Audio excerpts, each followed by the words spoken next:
आज गिरिधारी बारिक को लेके आज पहुंची आपण पाखे सर ये अभिशप्त परिवार भाया स्त्री चलीगला स्वामी अंध तीन तीन छुआ अनाथ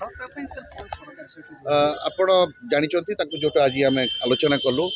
आम वृद्धाश्रम रखीदेवु जेहेतु से काम धंदा करना दृष्टि शक्ति भी हर सारी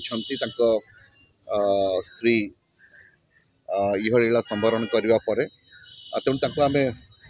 वार्धक्य भत्ता से पाँच एत व्यतीत आम वृद्धाश्रम रखू एवं दुई जन पिला सरकार पाठ पढ़ाऊँ रखिक हस्टेल से रखी पाठ पढ़ाऊँ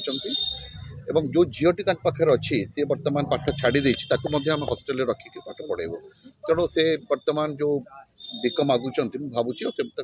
बिक मागे दरकार पड़ो ना। द्वितीय कथा हूँ आज पाखापाखि 114 जन आज आम ग्रीभांसेल को आसी जो साप्ताहिक ग्रीभांसेल आज धामनगर अनुष्ठित होती तेणु अधिकांश लोक आम समाधान कर सारी जहाँ जहाँ सब अभियोग थिला समस्या थिला किंतु किछि किछि लोकंकर जमती प्रधानमंत्री आवास योजना कार घर दरकार कहार रेशन कार्ड टे ना तो से अपेक्षा करा पड़े जो सरकार पोर्टाल खोली आम से अंतर्भुक्त कर तेणु आज आम दुई जन ये जो मैंने फिजिकली चैलेंज्ड से आज आम व्हील चेयर्स देचु एवं 3 जन को आज ट्राइसाइकल्स देचु तेणु से निज निज जो कार्य करुँच आउ टे बेटर काम करें आशा रखुँ। धन्यवाद। Thank you.